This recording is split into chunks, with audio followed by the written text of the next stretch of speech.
So in this video, we're going to see how we can apply the principles that we've learned so far this chapter in order to analyze beams that are subjected to distributed loading.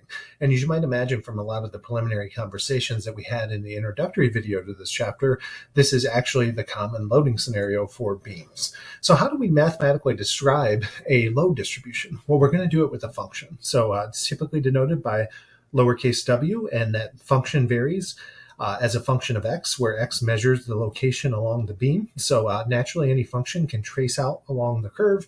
And if you look at the height of the curve at any point, that's just telling you the intensity of the loading at the point. But the key point is that it is not the actual value of the loading. So if you were to evaluate this function at a particular value of x, that is not going to be the force that's subjected to that at that individual point. It's just going to be an approximation of the intensity. In order to get an actual force quantity from this function, you have to integrate it over some small interval. So if you were interested in finding out how much load was subjected at a particular point, you would define a small interval about that point and you would integrate the actual distribution. If you were interested in describing the entire magnitude of the load that the beam was subjected to, of course, you would integrate this function across the entire span of the beam. So I'm integrating this function w of x across all values of x. The bounds of integration are naturally 0 to L, where L is nothing more than the width of the beam. And what the text is showing you here is we remember that the definition of the integral of a function is simply equal to the area under the curve. So if we're trying to replace a distributed load by a single concentrated load, we need to determine two things: the magnitude of that concentrated load and where it's placed along the beam. The way that we get the magnitude is we simply integrate the entire density function. So if it happens that that function is something that we can easily compute the area under the curve for, we don't actually have to do the integration. So if it were to be kind of a rectangular or uniform distribution loading, we would take the area of the rectangle, which is simply going to be the width of the beam times the height of the actual distribution, and that will be the magnitude of this force. The way that we're going to determine where to actually apply this force is to use the principle of the actual moment of this area about the y-axis. So this is going to be related to basically placing the single concentrated load at the x-coordinate of the centroid of this area, which we're going to determine by the first moment about the y-axis. So hopefully everyone has seen that, has gotten enough of that already from all the videos that we've done. So here's a case where we have a beam, it's on rollers here, and it actually has a more rigid support at point B. What this means is when we draw the free body diagram, we're going to find that the reaction at A can only provide a vertical force, since it can move freely in the horizontal direction, and the reaction at B, although it can provide both a horizontal and vertical force, since the loading is purely vertical, that's typically the way you design structures, is for beams to be loaded in that capacity, the horizontal reaction at B is actually going to be 0. So the question is, can we find the actual reactions in A and B given this distributed loading scenario? So we already know how to do this problem if we were to be able to replicate and replace the distributed load by a single concentrated load. So how are we going to do that? Well, we've already talked about all we need to do is find the area under this distributed load curve, and that's how we're going to determine the magnitude of the actual equivalent concentrated force. And then all that we need to do is to take this area and find the centroid about the y-axis in order to determine where to apply it along the beam. And hopefully you see that's pretty easy if you take, at least for the area under the curve, if you take the width, which is 6 meters, multiplied by a height of 1,500 newtons per meter, that is going to give you, what does that turn out to be? 6 plus 9,000 newtons. And that is the area just under the rectangular part. And then you have to compute the triangle part at the top, which has a height of 3,000. If you take half of that and multiply by 6, you'll get the rest. But let's talk about how to actually do that.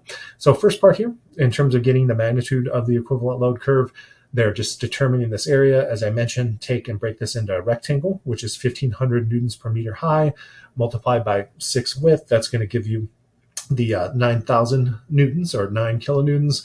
Compute the area of the triangle. Note that it's going to have a height of 4,500 minus 1,500, so a height of 3,000. Remember, the area of a triangle is 1/2 base times height, so it's going to be 1/2 times 6 times 3,000, or 3 times 3,000, which is again 9,000. 9,000 plus 9,000 is 18,000. That's where they're getting the 18 kilonewtons from. The next thing that we need to do is to determine where to actually apply this single concentrated force that has a magnitude of 1,800 kilonewtons on the beam. And the way that the text has chosen to do this is to actually decompose this weird kind of rectangle sitting on top of a triangle. You could do it you could do it that way, but instead they've decomposed it into two triangles. That's fine as well. Note that if you kind of view this as two triangles, the centroid of this individual lower triangle is going to be 1/3 of the way from the base, which is the fatter area here in the lower left-hand corner. So that's going to be 3. And for this larger triangle, you're going to have to go 1/3 from the other dimension. So that is going to be 4 meters from the origin, which is all the way over to the left, 2 meters from this end. So that's how that is coming about. So we have the individual centroids. We have the areas of those two shapes. We multiply them together in order to get the moment about the y-axis. We sum those first moments about the y-axis, and that allows us to determine the centroid of 3.5 meters. So I know I went through that pretty quick, but if you need any review, try to rewatch the videos where we did this for general areas, not necessarily distributed loads. If you want another way to do this, as I mentioned, break this into a rectangle and a triangle, and you should get the actual same result. But the key point is, as we discussed in the prior video, you need to make sure when you're writing the centroid of your shapes here that they're all referenced from a common origin. And we're using an origin that's defined with the x-coordinate all the way to the left. So this would be 2. And even though when we said, oh, this has a height of 6, so when you divide by 3, that's 2 meters. Remember, it's 2 meters from the fatter end of the triangle, which is down here on the right. So 2 meters from 6 is going to take you to 4. So just be careful with your coordinate systems. Once you have the centroid, you know that single concentrated load needs to be placed 3.5 meters away from the reaction at A. And then you can just work with that free body diagram, and it's going to be pretty simple. You can determine the individual vertical reaction at A or B by summing all moments about B or A.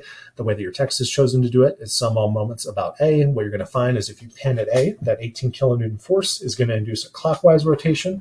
The reaction at B that's unknown is going to introduce a counterclockwise rotation. It has a perpendicular distance of 6, the entire beam. The perpendicular distance for the concentrated load is 3.5. If you solve that for By, you'll get 10.5. Your book then sums moments about B in order to find the reaction at A. You could simply add all the forces in the Y direction, and what you'll find is that since you have 18 kilonewtons down, you've already accounted for 10.5 up. The remaining 7.5 has to be supplied by this reaction at A.